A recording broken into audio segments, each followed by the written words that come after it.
Hey everyone, Kyle once again. Welcome back to another movie review. And for this movie review, I'm going to review a film that, well, I think there's a lot of people that don't like this film. And I don't understand why it gets, well, I would say, hate, I would say. But I would totally disagree with that because I really enjoy this movie. And I would also think that this is another film I would consider that is underrated as well. Probably just for the stuff that is in this movie, probably because I would consider it's underrated. I definitely don't see why the hatred for it though. So, but like I said, I really do enjoy this movie. So my review is Hollow Man, starring Elisabeth Shue and Kevin Bacon and Josh Brolin.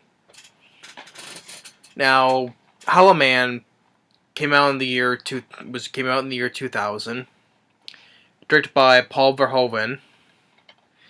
And with Paul Verhoeven, he's directed classic two very classic films that I absolutely love. I would consider two of his best films. Well, number one, I would still say my favorite film from Paul Verhoeven is RoboCop. I love RoboCop. That's my favorite Paul Verhoeven film. And then they go and direct Total Recall, Arnold Schwarzenegger. I absolutely love that movie. And this film, I'll put this as my third best. So RoboCop, Total Recall, and this film from director Paul Verhoeven. And I love this movie. I just like it's also an underrated movie as well. I just don't get why the hate for this film gets. I mean, also Paul Verhoeven. He also directed Starship Troopers, which I do like the film, but some issues though. But overall, I do like it though, but I don't love it. So one day I'll do a review of that film. I'll explain my reasons for the issues though. And yes, of course, Paul Verhoeven, he also directed Showgirls as well, which I'm not a fan of. That film sucked as well. I'm definitely not a fan of that movie. That's just I still say it's his worst movie. So yeah. But RoboCop, Total Recall, and this movie definitely his best films. And basically, it's basically what people don't like is that it's Invisible Man, but it's a slasher movie. You know, a slasher movie, Invisible Man movie. That's what basically people don't like about it. But can anyone think that there are that many slasher films that involve Invisible Man? I mean, going back the original 40s, The Invisible Man, which I always enjoyed. It's a classic to me. I always enjoyed the original The Invisible Man. And other Invisible Man movies, there's also one of the few John Carpenter. He directed Memoirs of Invisible Man with Chevy Chase. That's actually one of the few John Carpenter films I do not care for because, yeah, it's like either try to be because with John Carpenter and stuff and how the films he's worked on with he directs this movie. It's either like supposed to be try to be funny or supposed to be thriller or it's overall it's one of my least favorite John Carpenter movies, sadly, because I've always loved John Carpenter, but that particular film it's one of my least favorites from him. But there hasn't been that many slasher films that involves an invisible man. I think that's why people don't like about it. And even director Paul Verhoeven, he says that he's not particular fan of his own movie as well, because he says that saying that after he did Hollow Man, he says he says he should not have made it.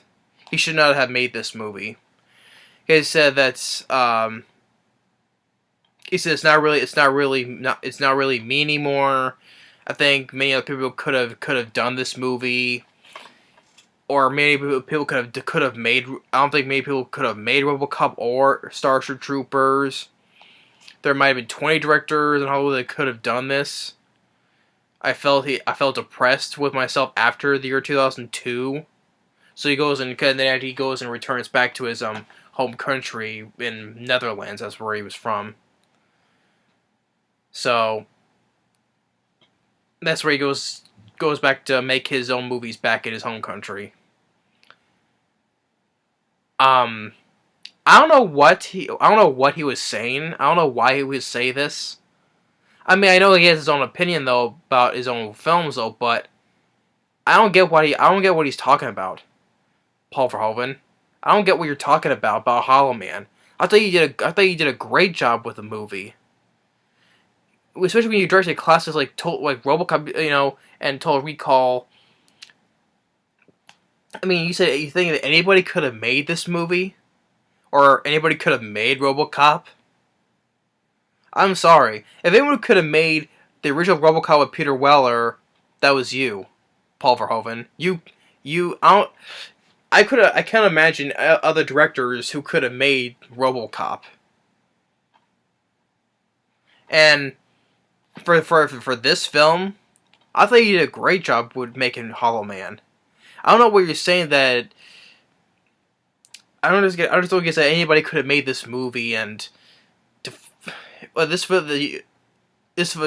film depress you somehow after making it? You said you felt depressed after 2002 because this came out in year 2000. Would this film depress you for so long? I don't get what you're talking about. Why you think, oh, anyone could have made this movie? No, you made this movie and you made a great movie. I don't get the whole thing why this film, like anyone could have made this movie. And you're not particularly a fan of your own work. I just don't get that. Because I love this movie. I think he did a great job directing this movie. I thought the cast did a great job. Kevin Bacon, Elisabeth Shue, Josh Brolin, they all did a great job in this movie. And I enjoy the score. Once again, this is a score that's been done by my favorite music composer, Jerry Goldsmith. Jerry Goldsmith, Deep Rising. And I still miss Jerry Goldsmith, and I enjoyed his score for this movie. It's also funny that it's also edited by Mark Goldblatt, Mark Goldblatt, he directed Dead Heat and The Punisher with Dolph Lundgren. So he helped edit in this movie, really enough, which I find kind of funny. Yeah, the director of Dead Heat and The Punisher with Dolph Lundgren helped the making of this movie, editing wise. And I'm just, the thing is, I like the ideas and the story. I just don't. The thing I would get pissed off is that I just don't get why Paul Verhoeven does not like his own movie about this. And in the features, there's a commentary with him and Kevin Bacon and writer Andrew D.W. Marlowe. And there's also in the features, there's the score, the musical score by Jerry Goldsmith, and an HBO making of a nominee of a thriller, 3 deleted scenes with Paul Verhoeven's commentary, fleshing out Hollow Man, 15 behind the scenes featurettes, trailers. But the thing is why every time I watch this movie and by the time it's over, I think to myself, really, Paul Verhoeven, this film depressed you when anybody could have made this movie? You're not a fan of your own work? I'm sorry. I totally disagree. Well, I don't know what he's saying. I know he has his right to his own opinion about his own films, though, but as a fan of his movies, like Total Total Recall RoboCop in this movie, I don't get what he's saying. That's the problem. I just don't get what he is saying. But whatever. I know, like I said, but anyway. But getting into the story, that the effects. Okay, the opening of the film, which I thought the effects were were great in this movie. But they're like Kevin Bacon, Elisabeth Shue, Josh Brolin's our scientists. Kevin Bacon's the head of the whole team, and they're testing on animals, like making animals invisible. And what they're chasing after is what they have an invisible gorilla. And the thing is, this film does not hold back on the blood and gore and stuff, because you see a rat it's a rat. And the invisible gorilla picks it up and goes and bites the head off of the rat. And you do see it. It doesn't cut away like PG-13 style like stuff nowadays like that. No, you actually see I like it because I actually do. It's R-rated and it doesn't hold back on the blood and stuff and gore, because the invisible gorilla takes the rat and bites the head off, and you actually see the rat's head getting bit off in midair because it's invisible. And just like I was like, oh crap, that's a good looking effect and stuff, and then they're trying because the gorilla's gone a little bit wild because the visible serum makes them go crazy, and so like Kevin Bacon, Josh Brolin, they like have to have like, oh, like if you miss, I forget what the line was, if you miss or I miss and stuff like that. So but Kevin Bacon manages to tranquilize the gorilla. And Kevin Bacon says to Josh Brolin, I guess you go home on a tad bit. And I forgot what the actual line was, but it was like some of that element. So then when they bring the gorilla back into its visible form, and the visual effects I thought was really well done. As it's coming back, you start to seeing its bones, and then its muscles, and then all the blood and veins, and then back into the skin stuff. It's basically like that scene right there, but it's all blue right there, but you can tell. I thought it was how it came back visual-wise. It was great looking, and the film was nominated for an Oscar for visual effects, but it lost to Gladiator. Now I'm not a fan of Ridley Scott's Gladiator. But I did see it once a long, long time ago. But I'm sorry, I think the effects in this film were better. I think she won the Oscar for Best Visual Effects. That's just me, though. But then they go to the board meeting with the rest of the people. Kevin Bacon lies about it, and because he wants to test on more stuff, so he volunteers to have the stuff tested on himself. And when he's going to do that, as both he gets tested, he tells the Superman Wonder Woman joke, which I did get a chuckle when he said it. So he gets the serum tested on himself. Excuse me.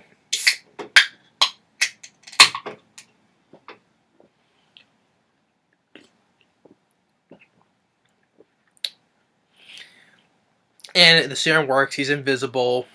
A couple months they have little phone things with him invisible. But as time goes on, the serum it sort of messes with the gorilla's head. Now it starts affecting him as well. But even though this seems like it doesn't affect him though, but but then of course there's certain moments when they try to they ran test stuff, and how the way we wear the clothes or put something on him when it's invisible, the effects I thought was really well done. But the times when they try to bring him back, but stuff works, he still stayed invisible. So they try to make more tests and makes him his own you can see right there, his own little human mask there. Hence the name Hollow Man. And how they put stuff on him, how the effects, how they putting the stuff on him and stuff. I thought it was really well done. You know, like where, for instance, they're doing more tests, and he started, or for one scene, he starts puking into a toilet, but everything's invisible. So he's like, it's like, bah, puke into the toilet, and it's invisible vomit. How it reacts with it when it spits into the toilet. That was another good looking effect as well. And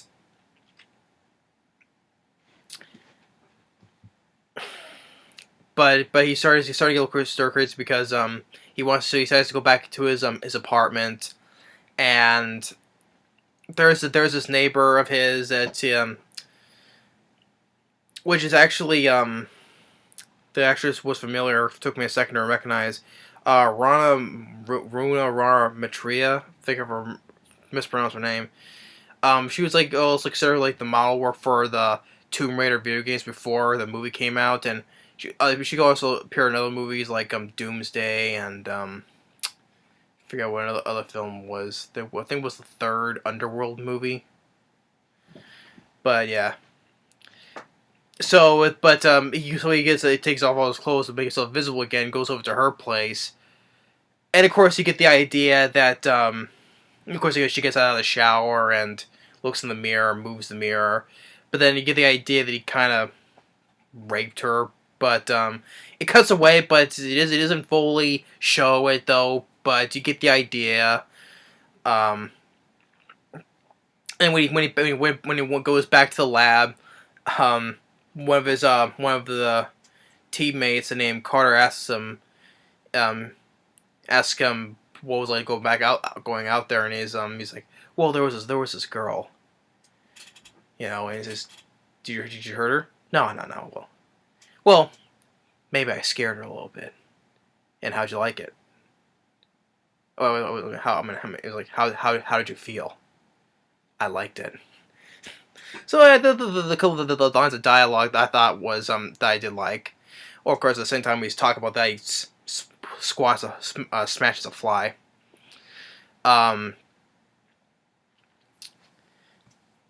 And they they got the test that they have it right, but overall it doesn't work. It's still doesn't work, so he still stays invisible because they try testing, but no, it works.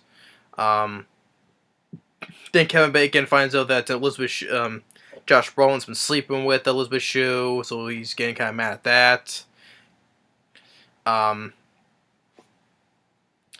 then it comes to the next day that not the next day, but the night before that, they goes and visits their boss, played by William Devane, which he's been in films, so he's a recognizable actor if you know the films he's been in. He goes and visits there and goes and takes his he pushes him to the pool and drowns him.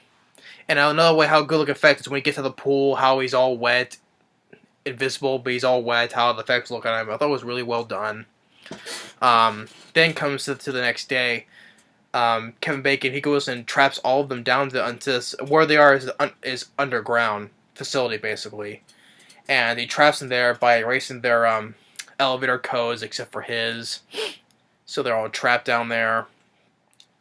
He kills one of the first their teammates, strangles her. They wonder where he's at, but then they speak to him on the speaker, and I like this other line of dialogue, where it's like he says, "You know what? It's amazing. What can you do when you can't even look at yourself in the mirror anymore?"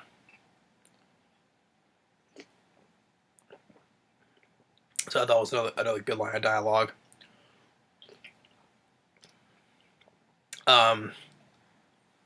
They find the woman dead, and they decide to take it. They're going to take him out. So Josh Brolin, this other character named Carter, by the way, Greg Grunberg. They try to trap him, going around him, and what Josh Brolin thought would look like him, but it was a steam vent, hot steam. But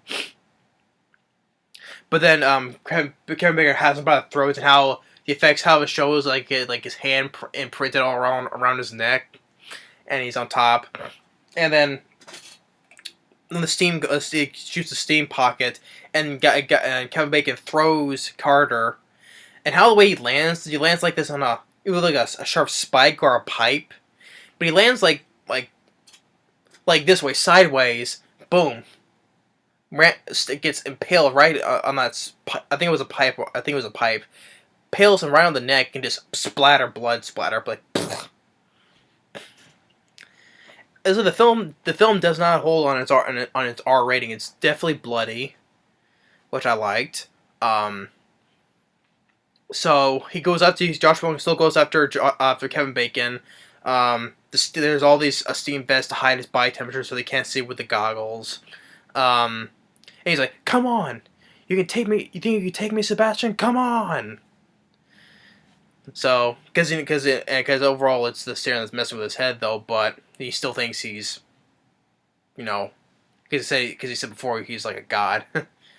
But Elisabeth Shue managed to get him out of there, and one of the female workers, Kim Dickens, who I recognize, who is in Mercury Rising, who is helping Bruce Willis out with the kid Simon, and she also stars in the lead and also in the spin-off show Fear the Walking Dead. Fear the Walking Dead. She was Cliff Curtis's new girlfriend. So yeah, Kim Dickens, who was the other female worker on this team. She's actually the lead star in Fear the Walking Dead.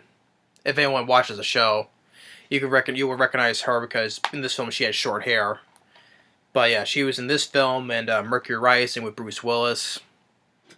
So she was goes and get some more blood to help Carter out, but then the door shuts. So she goes and takes all this bags of blood, just throws it all over the floor so that she can get where he's at. So once he makes a footprint, she can shoot him with a tranquilizer gun.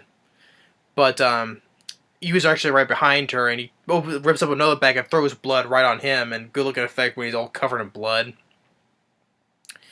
And tranquilizes her, but then also before he does this, and he says, I've always admired your feistiness, and then snaps her neck. And so Elisabeth Shue and Josh Brolin, the other guy named Frank, they find her dead, and then Kevin Bacon stabs the other guy with a long crowbar. Then he takes it and stabs Josh Brolin right in the stomach. Then they both get locked in the freezer, and Kevin Bacon's like, "Bye bye, Linda. Have fun with your boyfriend." So he locks them in the freezer and it sets it to a really, really freezing temperature to freeze them. But she manages to close the wound, stop the bleeding. So I like that she goes and takes a defibrillator and some other parts to make a makeshift magnet to open the door from the outside. And she builds a fire to help keep Josh Brolin warm. And she goes out to Kevin Bacon, and before he leaves in the elevator, badass moment that Elisabeth Shue does. She goes and makes a flamethrower, goes and burns the hell out of him. You think you're a god? I'll show you a god. He's like, ah! Badass moment that Elisabeth Shue does. Goes and burns the shit out of Kevin Bacon. But then she turns on the sprinklers, and he's behind her. Like I said, when he's invisible and when he's all wet, good looking effect. Then he goes and beats the crap out of her, and then Josh Brolin comes in behind, takes the crowbar and whacks him on the top of the head with it. And says, "Get the fuck away from her!" I just feel real thirsty all of a sudden.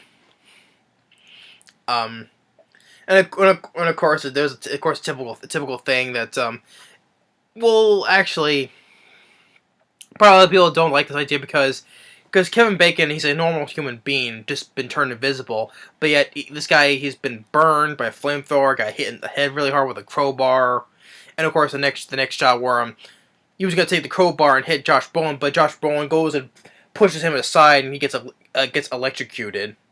So that's another thing. He gets burned, hit in the head really hard with a crowbar, and then gets electrocuted, and yet he's still alive.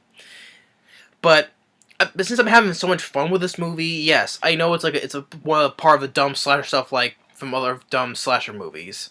Yeah, probably people don't like it because it's a slasher film. with an invisible man. I'm sorry, but I thought I was having fun watching the movie with the idea of it, because there hasn't been that many killer R-rated gory slasher films with an invisible man. I'm sorry. Yeah, with some of the dumb stuff, I can let all that slide because I'm having fun. I'm being entertained. Probably would have been fun if they'd done this nowadays. Probably not. I think it was a good time we were doing it back when they had the chance to do it back in 2000. So then, before that, Kevin Bacon was making these makeshift bombs to make the whole place explode. So Josh Brolin and Elisabeth Shue, they go up elevator shaft, they start climbing their way up. It explodes. The whole place explodes. Good looking effects of how the whole place is exploding. The elevator starts shooting right up, and they pin themselves against the wall so they don't get hit by the elevator like this. Like Josh Brolin's like this. But then it's coming back down and manages to stop. But then Kevin Bacon, he's still like I said, he's still alive, but he's not invisible no more. It's still the effects of when he's shows his muscles, bones, veins, and blood and stuff, and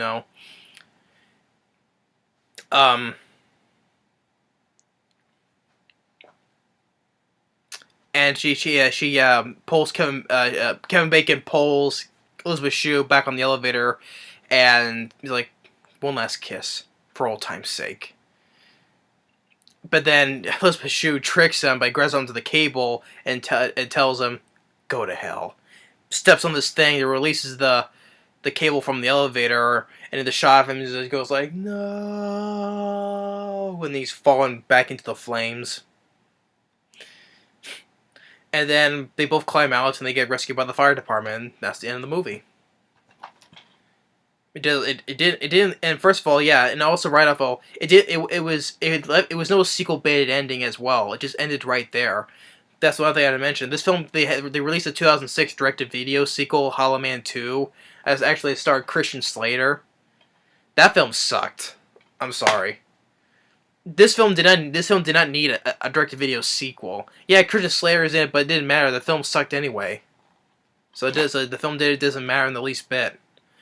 The film left no sequel-baited ending. They got out of there, nothing, like no things was left behind or survived or anything like that. No.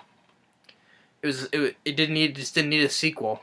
Hollow Man 2 sucked and it was a pointless sequel. But for the first film, Hollow Man, I love this movie. I also find it a bit underrated as well. Not a bit. I find it very underrated. I just don't get why. Yeah, critics don't like the film. Critics don't like the film because as it has a 5.7 IMDb and has 27% on Rotten Tomatoes. I'm sorry, I would give those much higher ratings. I don't think those doesn't deserve such a low score. So read what other like I said, I read what Paul Verhoeven said about his feelings on the film, but I just want to read what other critics are saying about it. Yeah, despite awesome effects, which I agree, the effects was awesome, I would say. Hollow Man falls short of other films directed by Paul Verhoeven. The flick over time degenerates into a typical horror film. Like I said before, maybe it's a typical horror film, but I'm sorry, it's a R-rated gory slasher film with an invisible man, which I don't think they haven't been able to done. Yeah, even though that kind of slash film gory R-rated film with an invisible man. I don't think it was, to me, I don't think it was. Yeah, there was some dumb typical stuff, like I said, how Kevin Bacon kept on surviving, like being burned, electrocuted, and hit in the head, because he's just a human, he's absolutely human, he has no superpowers or anything. Yeah, other than that, though, I don't think it was a typical slasher film, because I was having fun, I was liking the idea behind making it into a very gory R-rated slasher film with an invisible man. I don't think. Yeah, maybe people say it is makes it into a typical horror film, but I disagree on that. But the biggest thing for me, I just don't get. I just don't get why Paul Verhoeven doesn't like his own film. Because this film depressed him so much. I thought he did a great job directing the movie, and also that yeah, even though it's about the negative reviews, the film did open up #1. It made money. It made like about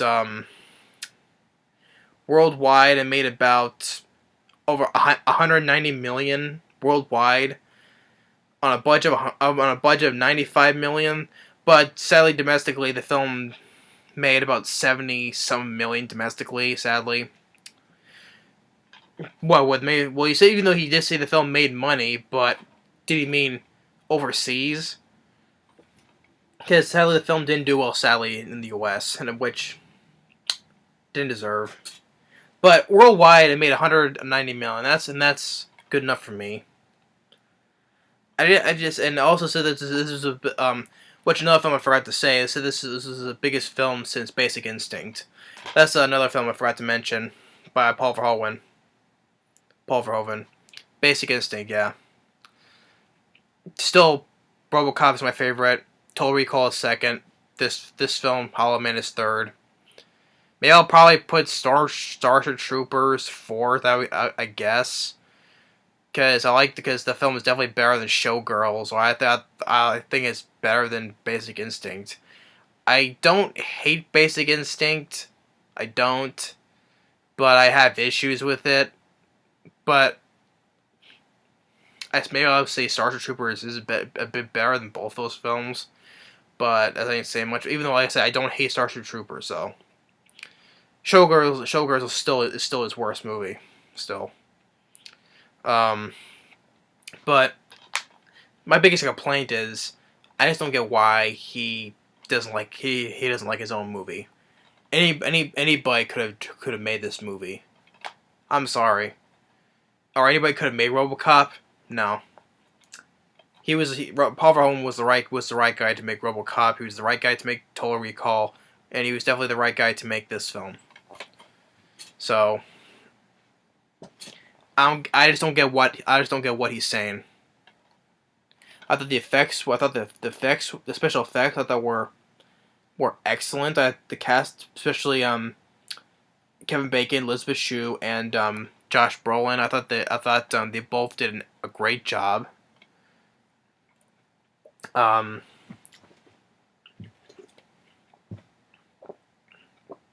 story, so I liked it. It was the film doesn't it's definitely R-rated. It doesn't hold back on the blood, gore, even on the nudity and stuff that was in the film. Yes, I will even say that. It doesn't hold back on that because basically Paul Verhoeven's work and stuff. You've seen some of the films that he did. But and also on the back right here, the special effects that are really spectacular, the best since The Matrix. I'll even say that because I thought the effects were great. The great special effects. I like the lines of dialogue, especially from the characters. I liked it. And I'm more not liked it. I not say I liked it. I love this movie. I also find it's a very underrated movie as well. I don't get the hate, especially when its own director isn't satisfied with his own movie. I just don't get what he's saying. That's my biggest my thing with the movie. Every time when I watch this movie, and when the film ends, I think back and says, why? That's like the big question mark that's above my head right now. Why? Why is he not satisfied with his own movie? I have no idea why. So, just for some reason, I just feel so thirsty all of a sudden. So, but anyway, I love this movie. Very underrated movie. I don't get the hatred for it. I thought that was a fun, entertaining, especially when it's an idea of the Invisible Man in a bloody R-rated slasher film.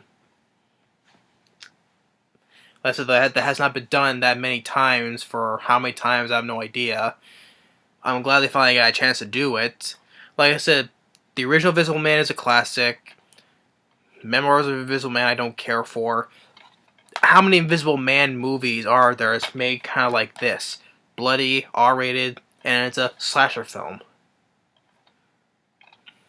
I don't think I can name another film that's another Invisible Man movie that's ever made, or it's kind of like this.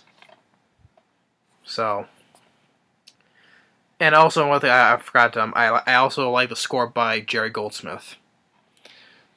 I miss Jerry Goldsmith, and I think he did a good job with the score. The film was on for 113 or 12 minutes, I think. It goes at a decent pace, a really good pace. Wasn't and the film's not. I didn't get bored with the film. It was not boring. The supporting cast I thought were good as well, but Josh Brolin, Kevin Bacon, Elisabeth Shue, I thought they were great. Elisabeth Shue, her badass moments when she was, burning the hell out of Kevin Bacon.